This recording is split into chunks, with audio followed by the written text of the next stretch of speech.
Hello everyone, আশা করি আপনারা সবাই ভালো আছেন। আজকে আমি এক্সপ্লেন করতে যাচ্ছি 2022 সালে রিলিজ হওয়া একটি অসাধারণ মুভি। এটি একটি ফ্রেঞ্চ মুভি। আইএমডিবিতে এর রেটিং প্রায় 6+। এই মুভিটির নাম বিগ বাগ। এটি একটি কমেডি এবং সাইফাই থ্রিলার মুভি, কিন্তু এই মুভিতে কমেডির কোনো ছোঁয়াও ছিল না। কিন্তু অবাক করার বিষয় হলো এই মুভিটায় একটি ফিউচারিস্টিক ওয়ার্ল্ড ক্রিয়েট করা হয়েছে এবং ভবিষ্যতে আমাদের সাথে কি কি ঘটতে পারে এগুলোর একটা আন্দাজ দেওয়া হয়েছে। তো আজকের ভিডিওটি শুরু করার আগে আমাদের এই চ্যানেলে প্রতি সপ্তাহে 2টা করে মুভি এক্সপ্লেন ভিডিও আপলোড করা হয়। যদি আপনাদের মুভি এক্সপ্লেন ভিডিও ভালো লেগে থাকে তাহলে চ্যানেলটি সাবস্ক্রাইব করে রাখতে পারেন আর আপনাদের প্রিয় মুভি কমেন্টে জানিয়ে দিতে পারেন। আমরা চেষ্টা করব সামনে আপনাদের পছন্দের মতো মুভি এক্সপ্লেন ভিডিও নিয়ে আসতে পারি। চলুন আর কথা না বাড়িয়ে শুরু করা যাক।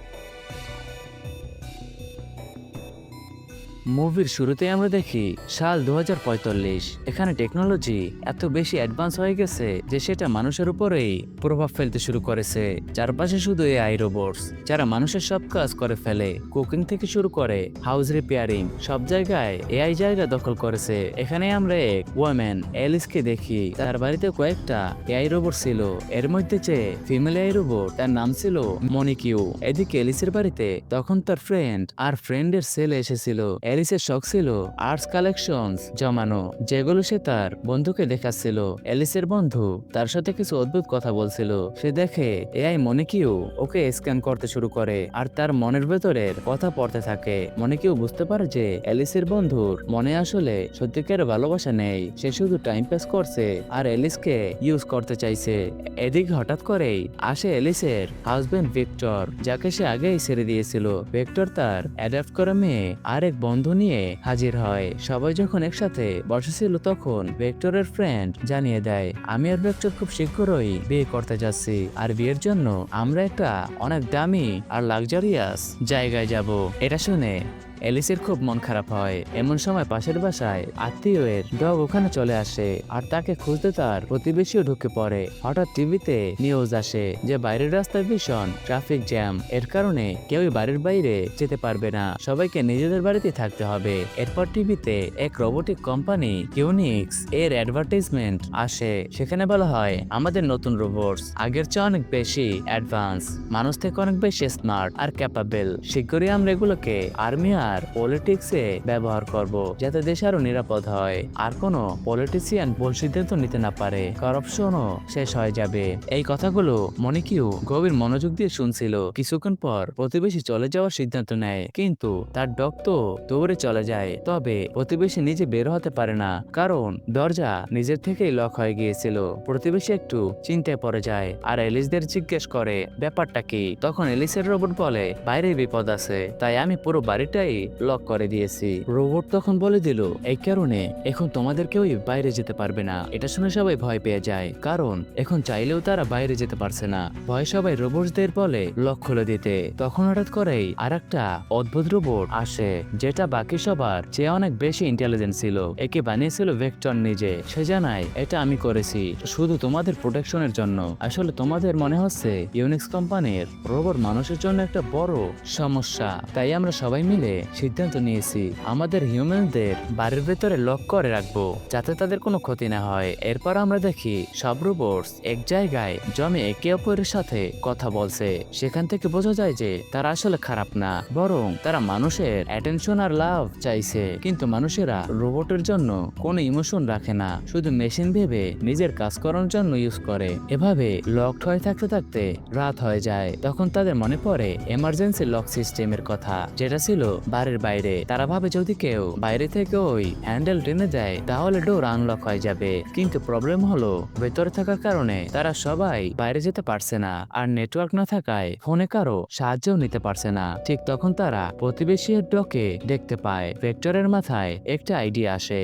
সে লেজার লাইট ব্যবহার করে ডগটাকে হ্যান্ডেল করে হ্যান্ডেলের কাছে নিয়ে যায়, কিন্তু ডগ হ্যান্ডেল টানতে গিয়ে সেটা ভেঙেই ফেলে। এটা দেখে সবাই দুঃখ পায় কারণ বাইরের আশা শেষ হয়ে গেছে। রাত অনেক হয়ে যাওয়ায় সবাই আলাদা আলাদা করে ঘুমাতে যায়। মধ্যরাতে ভেক্টরের মাথায় আরেকটা আইডিয়া আসে। সে তার কারকে কমান্ড দেয়, ফুল স্পিডে গিয়ে গ্লাসের দিকে ধাক্কা দাও, তাতে কাছের ডোর ভেঙে যাবে আর আমরা বের হতে পারবো। কমান্ড পাওয়া মাত্র কার ফুল স্পিডে বাড়ির দিকে ছুটে আসে, কিন্তু বাড়িতে ধাক্কা দেওয়ার আগেই সামনে ডগ এসে পড়ে। এতে কারের ব্যালেন্স নষ্ট হয়ে যায় আর গাড়ি উল্টে যায়। এটা দেখে সবাই আবার চিন্তায় পড়ে, কারণ তাদের দ্বিতীয় প্ল্যানও পুরো ফেল হয়ে গেল। এরপর তারা সবাই বসে টিভি দেখতে থাকে। মাঝে মাঝে টিভিতে এমন কিছু অ্যাড দেখানো হচ্ছিল যেখানে মানুষদেরকে কেসে বন্দি করে রাখা হচ্ছে, ঠিক যেমন জুতে অ্যানিমালস থাকে। আবার তাদেরকে ওয়ারফিল্ডে নিয়ে গিয়ে পশুর মতো আচরণ করা হচ্ছিল, আর এই সবকিছু কন্ট্রোল করছিল রোবটস। এটা দেখে সবাই অবাক হয়ে যায় আর ভাবে এআই শুধু এক পর্যায়ে পর্যন্ত দরকারি, কিন্তু বেশি এআই ব্যবহার খুব ডেঞ্জারাস হতে পারে। এইদিকে গরম লাগতে শুরু করে, তাই এলিস মনিকিউকে বলে এসি ফ্যান অন করতে। তখন মনিকিউ জানায় গভর্নমেন্টের নতুন পলিসি অনুযায়ী এসি অন করার আগে গভর্নমেন্টের পারমিশন নিতে হবে। এটা শুনে সবাই বেশ অবাক হয়ে যায় আর বিরক্ত হয়ে পড়ে। ঠিক তখনই প্রতিবেশী এর রোবট এসে হাজির হয়। যেহেতু ওটা এআই ছিল, তাই বাকি রোবট কিছু সময়ের জন্য লক খুলে দিয়েছিল, কিন্তু তার অবস্থা খুব খারাপ ছিল। সে এসে বলে আমাদের বাড়িতে ইউনিক্স কোম্পানির রোবটস এসেছিল, তার আগে ডগটাকে মেরে ফেলে, তারপর আমারও জীবন নিতে চেয়েছিল। কোন রকমের আমি পালিয়ে এসেছি। এর মানে ইউনিক্স এর রোবট পুরনো রোবটদের হত্যা করছে। এই কথা বলে সে মাটিতে লুটিয়ে পড়ে। এটা শুনে প্রতিবেশী ভীষণ দুঃখ পায়, কারণ তার প্রিয় ডগ মারা গেছে আর তার এই রোবটও, যাকে সে অনেক ভালোবাসতো, প্রায় শেষ হওয়ার পথে। তাই সে সবার কাছে সাহায্য চায়। রোবটসরা তাকে অন্য এক রুমে নিয়ে যায়। তখন তারা প্রতিবেশীর রোবটকে জিজ্ঞেস করে তুমি এমন কি করেছো যে তোমার মালকিন তোমাকে এত ভালোবাসে? আজ পর্যন্ত তো কোনো রোবট তার মালিকের কাছ থেকে এত ভালোবাসা পায়নি। তখন সে জবাব দেয় মানুষের ভালোবাসা পেতে হলে, তাদের কাছে থাকতে হলে, প্রথমে তোমাকে তাদের হাসাতে জানতে হবে, তাদের এন্টারটেইন করতে হবে যাতে তারা মন থেকে খুশি হয়। আর এর জন্য তোমার কাছে এমন ট্যালেন্ট থাকতে হবে যে তুমি মানুষকে হাসাতে পারো। এটা শুনে সব রোবট নিজেদের সিস্টেমে অনেক রকম জোক, ফানি কন্টেন্ট আর কমিক বুকস ডাউনলোড করতে শুরু করে। এরপর তারা একে একে সবার রুমে গিয়ে জোক শোনাতে থাকে, কিন্তু তাদের জোকস এতটাই খারাপ ছিল যে কেউই হাসেনি, বরং এলিস বিরক্ত হয়ে উল্টো কান্না শুরু করে দেয়। কিছুক্ষণ পর আমরা দেখি এলিসের ফ্রেন্ড আর ভেক্টর নিজেদের মধ্যে কথা বলছে। তারা বলছিল এরা তো রোবটস মানে মেশিনস, কিন্তু দেখো কেমন নিজেরাই সিদ্ধান্ত নিচ্ছে, আমাদের এখানে বন্দি করে রেখেছে, আমাদের দ্রুত কোনোভাবে এখান থেকে বের হতে হবে। ভেক্টর বলে না হলে আমরা এখানে চিরদিনের জন্য আটকে থাকবো।